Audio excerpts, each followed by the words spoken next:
नमस्ते। मैं डॉक्टर अशोक त्रिपाठी आपका स्वागत करता हूं अपने channel history culture and research methodology में। मित्रों, आज की हमारी चर्चा का विषय है चार बौद्ध संगीतियाँ। बौद्ध धर्म के बारे में आपने काफ़ी पढ़ा होगा। बौद्ध धर्म के सिद्धांतों के बारे में, उनके दार्शनिक सिद्धांतों के बारे में कई बार क्या होता है कि परीक्षाओं में छोटे छोटे सवाल टिप्पणी लिखने के लिए पूछ लिए जाते हैं, तो फिर समझ में नहीं आता कि उनके बारे में विस्तार से कैसे लिखा जाए। तो इसीलिए मन में विचार आया कि ऐसे सवालों के लिए भी कुछ वीडियोस बनाई जाएं। तो उसी की कड़ी में आज चार बौद्ध संगीतियों के ऊपर हम लोग चर्चा करेंगे। मित्रों, महात्मा बुद्ध, हाँ, जैसा कि आप सब लोग जानते हैं कि उनके जो दार्शनिक सिद्धांत थे वो बहुत सरल थे, बहुत ही अनुकरणीय थे और नैतिकता पर आधारित थे। और उनके जो चिंतन का वर्णन किया गया है, बौद्ध चिंतन का वर्णन जो है हमें त्रिपिटकों में मिलता है। जो तीन पिटक हैं, सुत्त विनय पिटक, सुत्त पिटक और अभिधम्म पिटक।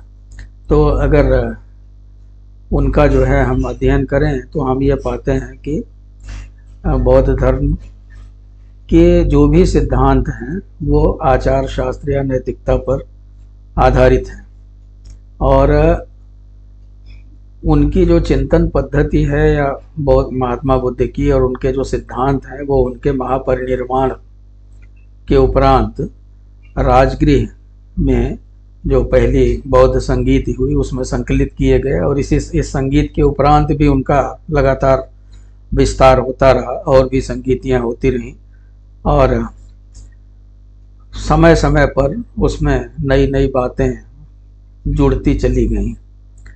तो इस तरह से विनय पिटक, सुत्त पिटक, अभिधम्म पिटक जो ग्रंथ है ये संभवतः प्रथम सदी ईस्वी पूर्व के आसपास जो है वो अपने वर्तमान रूप में प्रकाश में आ चुके थे। और इन तीन धर्म ग्रंथों में उनकी शिक्षाओं का प्रतिपादन और विश्लेषण किया गया है, और इसके बारे में हम लोग अभी आगे चर्चा करेंगे। तो जैसा कि हम लोग जानते हैं कि मित्रों,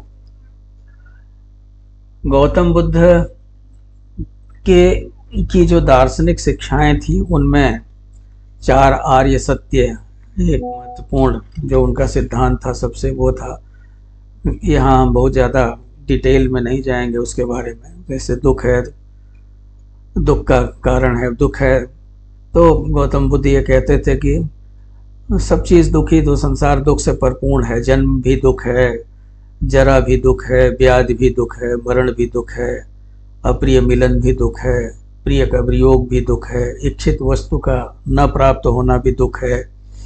तो इस तरह से संसार जो है दुखों से भरा है और कोई भी दुखों से मुक्त नहीं है। इसके बाद उन्होंने दुख समुदय बताया कि दुख समुदय यानी दुख का कारण है। चूँकि संसार के सारे प्राणी दुखी हैं और वो दुख स्वयं उत्पन्न नहीं होता। उन्होंने ये कहा कि वो दुख जो है क्यों उत्पन्न होता है, वो दुख का कारण हम स्वयं हैं। दुख अपने आप नहीं उत्पन्न होता। जन्म, राग, सुख भोग की कामना, भौतिक सुखों को प्राप्त करने की इच्छा, तृष्णा, स्पृहा, कामना इत्यादि जो है यही दुख के कारण है। और दुख का कारण है, इन सब चीज़ों के चक्कर में हम क्यों फंसते हैं? क्योंकि हम अविद्या से ग्रस्त हैं। तो उन्होंने दुख निरोध भी बताया, दुख निरोध के उपाय हैं। दुख निरोध जो है वो कैसे हो सकता है? तो इसके लिए उन्होंने ये कहा कि तृष्णा का त्याग कर देना ही जो है वो दुख निरोध है। तृष्णा को विराम दे दीजिए। वो ये कहते हैं कि रूप, वेदना, संज्ञा, संस्कार, विज्ञान आदि का अवरोध जो है वही दुख निरोध है और दुख निरोध का मार्ग है। तो महात्मा बुद्ध ने जो है आनंद को उपदेश देते हुए कहा था कि अष्टांगिक मार्ग जो है वही दुख निरोध के उपाय है। तो अष्टांगिक मार्गों को उन्होंने बताया, सम्यक दृष्टि, सम्यक संकल्प, सम्यक वाणी, सम्यक कर्मांत, सम्यक आजीव, सम्यक व्यायाम, सम्यक स्मृति इत्यादि, और सम्यक समाधि अंत में। तो अगर व्यक्ति जो है इन अष्टांगिक मार्गों के ऊपर चले तो उसे मोक्ष प्राप्त हो सकता है, निर्वाण प्राप्त हो सकता है, वो सभी दुखों से छुटकारा पा सकता है। तो महात्मा बुद्ध के अन्य दार्शनिक सिद्धांतों में अब आप देखें क्षणिकवाद है। क्षणिकवाद का मतलब आप ये कह सकते हैं ये प्रतीत्यवाद से ही संबंधित सिद्धांत है। बौद्ध दर्शन परिवर्तन और क्षणिकता को मानता है। महात्मा बुद्ध का ये कहना था कि ये संसार जो है वो परिवर्तनशील है और हर क्षण प्रतिवस्तु बदलती रहती है, संसार निरंतर बदलता रहता है। लेकिन हम जैसे लोग जो कि अविद्या से ग्रस्त जो सामान्य मनुष्य हैं उनको यह परिवर्तन दृष्टिगत नहीं होता है। इसी तरह से उन्होंने अनात्मवाद की बात कही। तो प्रतीत्य समुत्पाद के कारण महात्मा बुद्ध परिवर्तनशील, नष्ट हो जाने वाले, समाप्त हो जाने वाले जो द्रव्य हैं वो उसके अलावा वो और किसी द्रव्य को नहीं मानते, वो आत्मा को भी नहीं मानते हैं। तो अनात्मवाद है उनका ये कहना वो कि आत्मा जैसी कोई वस्तु नहीं है। तो उनका ये कहना है कि पंच स्कंधों से बने इस शरीर के अलावा इसमें कोई छठा तत्व नहीं है। और इसका वर्णन उन्होंने अनंत लक्षण सूत्र में किया है। कर्मवाद भी उनका एक सिद्धांत है। महात्मा बुद्ध कर्मवाद के सिद्धांत में विश्वास रखते थे। उनका ये कहना था कि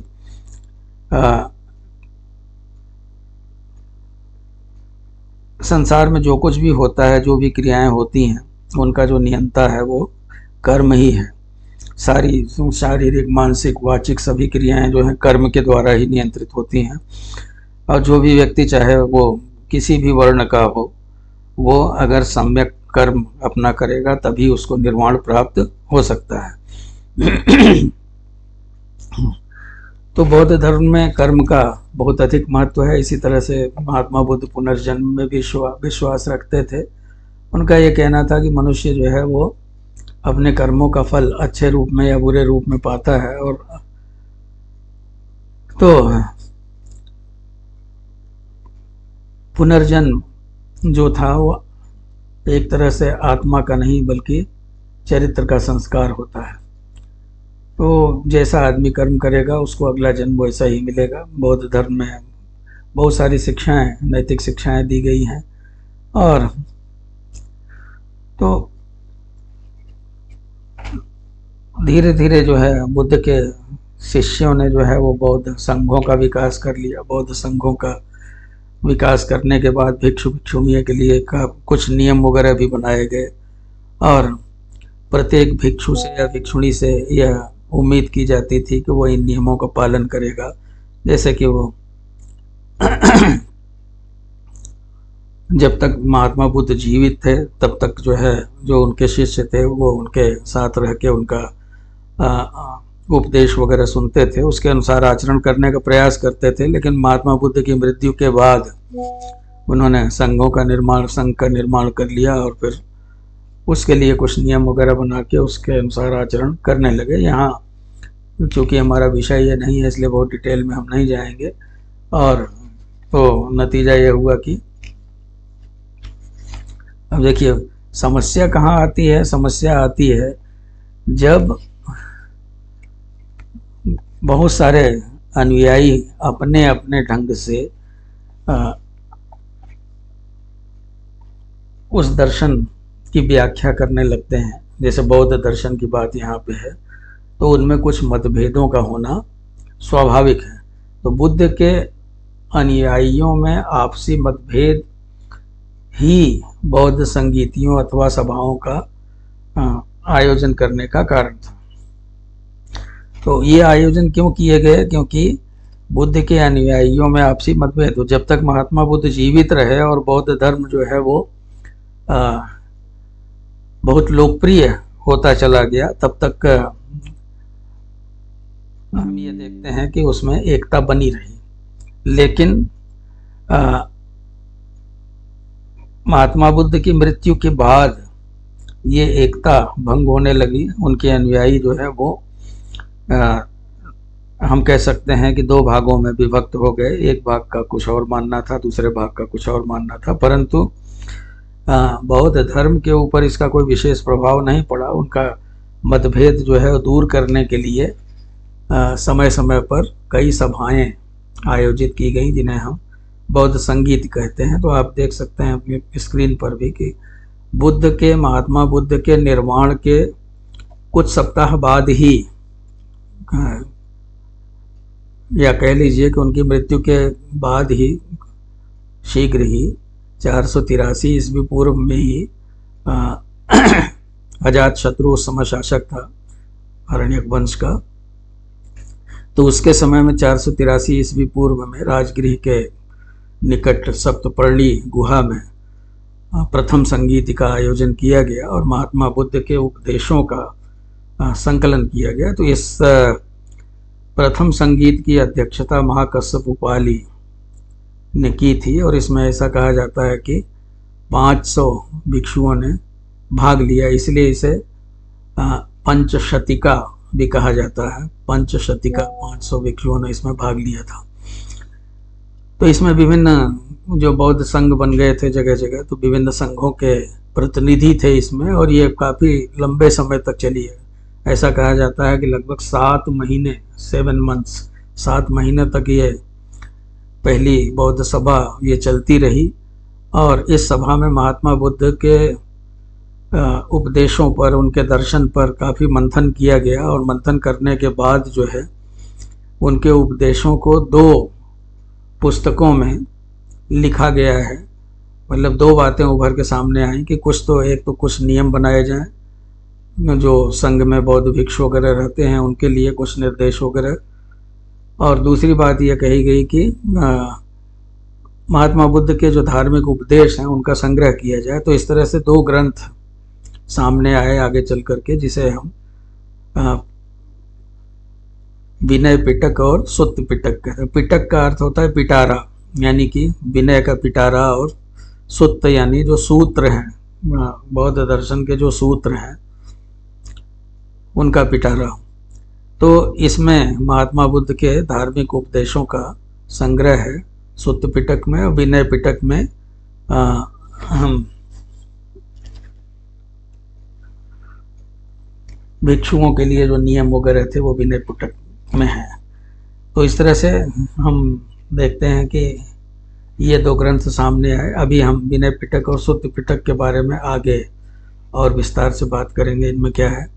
दूसरी बौद्ध संगीति का आयोजन 383 ईस्वी पूर्व में वैशाली में किया गया, और इस समय तक जो है वो बौद्ध भिक्षुओं में काफ़ी परिवर्तन आ गया था। और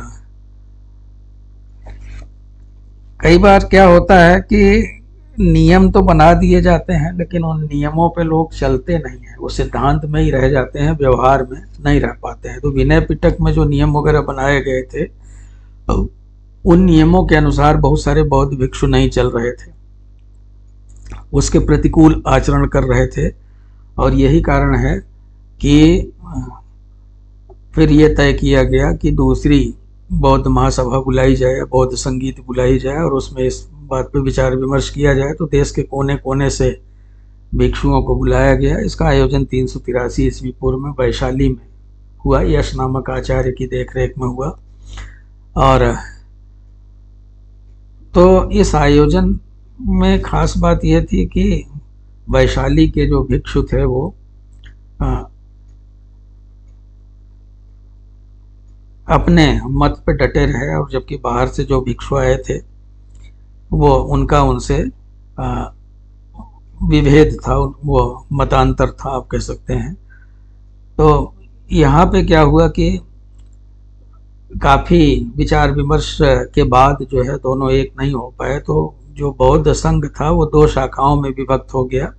एक को कहा गया स्थविरवादी और दूसरे को महासांघिक। तो जो स्थविरवादी थे वो परंपरागत जो नियम बनाए गए थे वो उसके अनुयायी बने रहे, और उसका अनुगमन करते रहे। और महासांघिक जो थे वो इस शाखा के जो भिक्षु थे उन्होंने अपने लिए नए नियम बनाए और बुद्ध के नियमों को थोड़ा सा उन्होंने लचीला बनाया, उसमें कुछ उन्होंने अपने अनुसार परिवर्तन कर लिए। तो तीसरी बौद्ध संगीति जो थी वो सम्राट अशोक के समय में हुई, 251 ईस्वी पूर्व में पाटलिपुत्र में इसका आयोजन किया गया। जैसा कि हम सभी जानते हैं, सम्राट अशोक जो था वो बौद्ध धर्म से बहुत प्रभावित हो गया था और यही कारण था कि सम्राट अशोक ने अहिंसा को अपना लिया था। तो उसने जो बौद्ध भिक्षुओं की तू मैं आपस में देखी, तो उसके कारण उसे भी ये लगा कि एक बौद्ध संगीति का आयोजन होना चाहिए। तो पाटलिपुत्र में इसका आयोजन किया गया 251 ईस्वी पूर्व में। और सिंघली, श्रीलंका को उस समय सिंघल द्वीप कहा जाता था, तो सिंघली अनुश्रुति के अनुसार इस संगीत का आयोजन बुद्ध के परिनिर्वाण के 236 वर्षों बाद हुआ। और इस सभा की अध्यक्षता मुगल पुत्र तिस ने की और इसमें काफ़ी विचार मंथन किया गया। जो पहले के जो नियम वगैरह बने थे उनके ऊपर विचार विमर्श किया गया। विनय पिटक, अभिधम्म पिटक वगैरह जो है वो विनय पिटक और सुत्त पिटक पर काफ़ी मंथन किया गया। और उसके बाद जो है एक नया पिटक और जोड़ दिया गया इसमें, जिसे अभिधम्म पिटक कहा जाता था। अभिधम्म पिटक जो है, तो इसमें अभिधम्म पिटक में बौद्ध धर्म के सिद्धांतों की दार्शनिक व्याख्या की गई और नए तरह से इसकी व्याख्या की गई। और साथ ही साथ धर्मशास्त्र का साहित्य निश्चित और प्रामाणिक रूप से स्थिर हो गया। तो इस तरह से जो है धीरे धीरे, कहने का मतलब ये था, ये संगीत इसलिए बुलाई गई थी कि जो आपसी मतभेद हैं उन मतभेदों को दूर किया जाए। और क्योंकि ऐसा माना जाता है कि तृतीय बौद्ध संगीत के आयोजन के पूर्व बौद्ध धर्म जो था वो बहुत सारे संप्रदायों में, लगभग 18 संप्रदायों में विभक्त हो चुका था। तो इसी से समझा जा सकता है कि किस तरह से जो बौद्ध भिक्षु थे वो अपनी मनमानी कर रहे थे, अपने अपने हिसाब से चलने का प्रयास कर रहे थे। तो इसलिए आवश्यक था ये संगीत बुलाना। तो इसमें जो मुख्य बात थी वो अभिधम्म पिटक सामने आया, जिसमें बौद्ध धर्म की नवीन व्याख्या की गई, उनके दार्शनिक सिद्धांतों की नई व्याख्या की गई। उसके बाद चौथी संगीति आई, जो कि कनिष्क के शासनकाल में 120 ईस्वी में कश्मीर में हुई। अब आप देखिए, कनिष्क जो था वो कुषाण वंश का शासक था, बौद्ध धर्म से प्रभावित हो गया था और विदेशों में बौद्ध धर्म का प्रचार करने में अशोक के बाद इसका भी हाथ था। तो कनिष्क के शासनकाल में जो बौद्ध संगीत हुई उसकी अध्यक्षता वसुमित्र ने की और अश्वघोष उसका उपाध्यक्ष था। कश्मीर और गंधार के सर्वास्तिवादियों के आपसी मतभेदों को दूर करने का इसमें प्रयास किया गया। तो बहुत सारे विवादग्रस्त प्रश्न थे, उन विवादग्रस्त प्रश्नों के ऊपर विचार विमर्श किया गया। धर्म ग्रंथों पर टीकाएं तैयार की गई, जिन्हें विभाषा के नाम से हम जानते हैं बौद्ध धर्म में। हाँ, एक खास बात ये हुई इस समय कि बौद्ध धर्म का 2 संप्रदायों में विभाजन हो गया, जिससे कि हम लोग हीनयान और महायान कहते हैं। तो हीनयान और महायान नामक 2 संप्रदायों में बौद्ध धर्म का विभाजन हो गया और संगीत में सर्वास्तिवादियों का ही बोलबाला रहा और इसमें अभिधर्म महाविभाग की संस्कृत रचना की गई। तो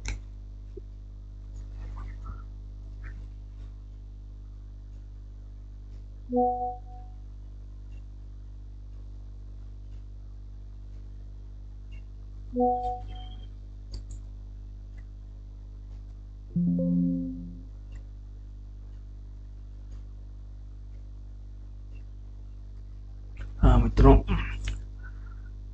तो बौद्ध संगीतियों के फलस्वरूप, जैसे मैंने आपको बताया कि जो पहली संगीत थी उसमें 2 पिटक सामने आए, तो थोड़ा सा इनकी और चर्चा कर लें। मान लीजिए आपसे प्रश्न पूछ लिए जाए, विनय पिटक, सुत्त पिटक इत्यादि क्या है। तो विनय पिटक के अंतर्गत 3 भाग हैं, जिसे कहते हैं सुत्त विभंग, खंडक और परिवार पाठ।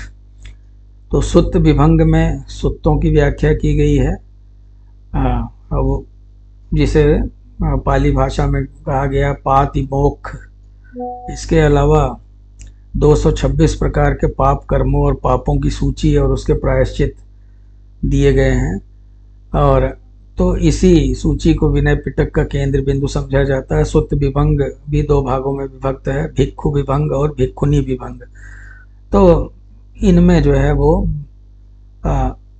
ये सारे नियम जो है वो विशेष रूप से प्रतिपादित किए गए हैं, और भिक्षुओं के आचार व्यवहार वगैरह के नियम दिए गए हैं।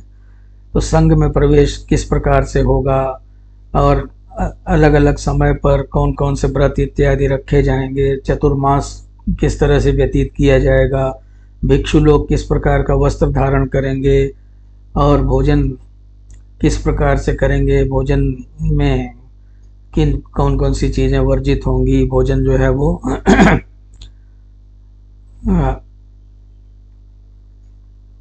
में किन नियमों का पालन करेंगे, बहुत सारी बातें हैं। शैया इत्यादि की उनकी किस तरह की होगी, किस प्रकार से शयन करेंगे, इसमें तो बहुत सारी बातें इस तरह से कही गई हैं, जो कि परिवार वगैरह के बारे में भी कही गई है। उसमें परिवार पाठ भी है। इसमें केवल बुद्ध की जीवनी पर भी थोड़ा प्रकाश डाला गया है, और विनय पिटक को पढ़ने से उस युग की जो राजनीतिक अवस्था है, उस युग की सामाजिक अवस्था वगैरह जो है, तो वो भी उसकी भी झलक हमें उसमें दिखाई पड़ती है। तो अगर हम ऐतिहासिक दृष्टि से देखें तो विनय पिटक का बड़ा महत्व है। इसी तरह से सुत्त पिटक जो है वो ये बौद्ध साहित्य के सबसे महत्वपूर्ण अंग है। क्योंकि हम आपको पहले ही बता चुके हैं कि इसमें बौद्ध धर्म के जो सिद्धांत हैं वह इसमें वर्णित किए गए हैं। इसमें 5 निकाय हमें प्राप्त होते हैं, जिन्हें हम कहते हैं दीघ निकाय, मध्यम निकाय, संयुक्त निकाय, अंगुत्तर निकाय और खुद्दक निकाय। तो दीघ निकाय में 34, इसमें 3 खंड हैं, इसमें 34 सुत्त हैं। इसी तरह से इसमें जो सबसे महत्वपूर्ण सुत्त है वो महापरिनिब्बान या महापरिनिर्वाण सूत्र आप कह सकते हैं संस्कृत में, महापरिनिब्बान सुत्त। इसी तरह से मध्यम निकाय में 125 सुत्त हैं, संयुक्त निकाय में 56 सुत्तों का समूह हमें प्राप्त होता है। अंगुत्तर निकाय में 2300 से अधिक सुत्त हैं, और खुद्दक निकाय जो है वो उसमें भी बहुत सारे सुत्त हैं। तो इसका खुद्दक निकाय का मतलब ये होता है सुत्तों का क्षुद्र संग्रह, यानी कि छोटा सा संग्रह। तो इस तरह से ये जो 5 निकाय हैं वो सुत्त पिटक के महत्वपूर्ण अंग हैं। इन्हें आप याद कर लीजिए: दीघ निकाय, मध्यम निकाय, संयुक्त निकाय, अंगुत्तर निकाय और खुद्दक निकाय। अब तीसरा पिटक है अभिधम्म पिटक। अभिधम्म पिटक की जो है वो में, जैसे कि हमने आपको बताया, इसमें जो है बौद्ध दर्शन की व्याख्या जो है नवीन प्रकार से की गई। उनकी चर्चा, व्याख्या, वर्गीकरण, विभाजन आदि जो है बौद्ध दर्शन की, वो बहुत ही चतुराई से, बहुत ही विद्वत्तापूर्ण ढंग से किया गया है। यह पिटक जो है वो प्रश्नोत्तर के रूप में है, और इसके अंतर्गत 7 पुस्तकें हैं, जिन्हें ये कहा जाता है धम्म संगनि विभंग धातु कथा, पुल पंजति कथावत्तु, यमक और पट्ठान। तो इनमें कथावत्तु सर्वाधिक महत्वपूर्ण है। इसकी रचना मोगलपुत्र तिस्स ने की थी, जिन्होंने इस सभा की अध्यक्षता भी की थी। तो आत्मा क्या है, और पृथक सत्ता क्या है, निर्वाण क्या है, क्या जो गृहस्थ हैं क्या वो भी निर्वाण प्राप्त कर सकते हैं। तो इस प्रकार के बहुत सारे दार्शनिक प्रश्नों पर विचार विमर्श किया गया है इसमें। तो ये जो तीनों पिटक हैं, त्रिपिटक जो हैं, ये बौद्ध धर्म की आत्मा है, आप कह लीजिए। हालांकि गौतम बुद्ध आत्मा को नहीं मानते थे, लेकिन आप ये कह लीजिए कि ये बौद्ध धर्म के सर्वाधिक महत्वपूर्ण ग्रंथ हैं और पाली भाषा में रचित हैं, और इनकी रचना जो हुई थी वो माँ बुद्ध के महापरिनिर्वाण के उपरांत हुई थी, और इनमें विभिन्न दार्शनिक प्रश्नों का विवेचन किया गया है। तो इस तरह से ये त्रिपिटक जो हैं वो बहुत ही महत्वपूर्ण है। इसके अलावा और भी आगे चल कर के समय समय पर जैसे मिलिंद पेन्हो है, अट्ठकथा है, इस तरह के और भी ग्रंथ लिखे गए। और तो संस्कृत भाषा में भी बहुत सारे ग्रंथ लिखे गए। अभी हमने जो है वो अश्वघोष के बारे में पढ़ा। अश्वघोष ने जो है बुद्धचरित नामक महाकाव्य की रचना की, जो कि 28 सर्गों में विभाजित है, और इसमें महात्मा बुद्ध के जीवन और उनके उपदेशों का पूरा वर्णन किया गया है। इसी तरह से उन्होंने और भी ग्रंथ सौंदरानंद और शारिपुत्र प्रकरण इत्यादि भी लिखे। तो ये बहुत ही महत्वपूर्ण थे। अश्वघोष जो थे वो एक महान साहित्यकार ही नहीं, एक महान दार्शनिक भी थे, और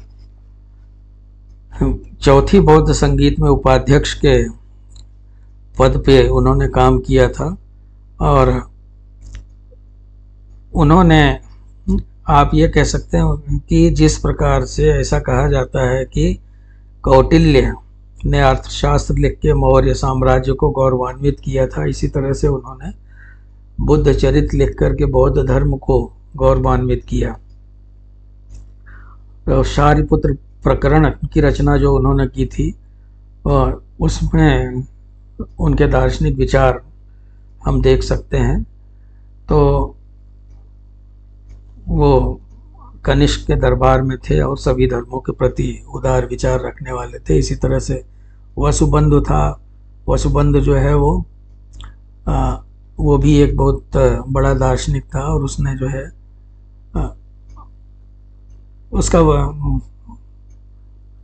उल्लेख वेनसांग ने भी किया है। तो वसुबंध ने संभवतः अभिधर्म कोश की रचना की थी। तो इस तरह से मित्रों हम ये देखते हैं कि बौद्ध धर्म जो था वो, उसमें बहुत सारे विद्वान थे। थोड़ी सी चर्चा जो है हम हीनयान महायान पे कर लें। हालांकि हमने बौद्ध संघों के ऊपर ये वीडियो फोकस किया था, लेकिन थोड़ा सा जो है वो हमें हीनयान और महायान पर भी चर्चा कर लेना आवश्यक होगा, क्योंकि हीनयान और महायान जो है वो आगे चल कर के बौद्ध धर्म के दो महत्वपूर्ण अंग बन गए। तो मित्रों, हीनयान का मतलब ये होता है कि जिसमें जो है वो किसी व्यक्तिगत मुक्ति की बात कही जाती है, और महायान जो है वो महायान में सबकी मुक्ति की बात कही जाती है। तो इस तरह से जो है हीनयान जो है ये, इसे श्रावक यान भी कहा जाता है। और हीनयान में स्थविरवादी एवं सर्वास्तिवादी जैसे जो बौद्ध धर्मानुयायी थे उनकी प्रमुखता थी। तो आप कह सकते हैं कि पहले जो 3 बौद्ध संगीतियाँ हुई थी उस समय तक हीनयानी ही थे। वे अपने आप को बौद्ध धर्म का संरक्षक मानते थे, और इसीलिए हीनयान को प्राचीन बौद्ध धर्म भी कहा जाता है। वसुबंधु ने सर्वास्तिवाद दर्शन की अभिव्यंजना की थी। तो महायान का जहाँ तक प्रश्न है, तो महायान महात्मा बुद्ध द्वारा प्रतिपादित जो धर्म था, तो उसको जब 2 संप्रदायों में बट गया, तो उसमें जो महायानी थे वो समय के अनुसार परिवर्तन कुछ लाना चाहते थे बौद्ध धर्म में, और इसको बृहतयान भी कहा गया। और इसमें ऐसा माना गया कि दर्शन ऐसा होना चाहिए जो एक महापथ हो, और जिसके माध्यम से अधिक प्राणियों को निर्वाण सुख प्राप्त हो सके। तो दूसरे शब्दों में, सरल शब्दों में हम ये कहें कि महायान जो है वो सबके मुक्ति की, सबको निर्वाण प्राप्त करने की शिक्षा देता था। उसका ये कहना था कि एक ऐसा मार्ग अपनाया जाना चाहिए जिसमें सबकी मुक्ति हो सके, केवल व्यक्तिगत मुक्ति नहीं।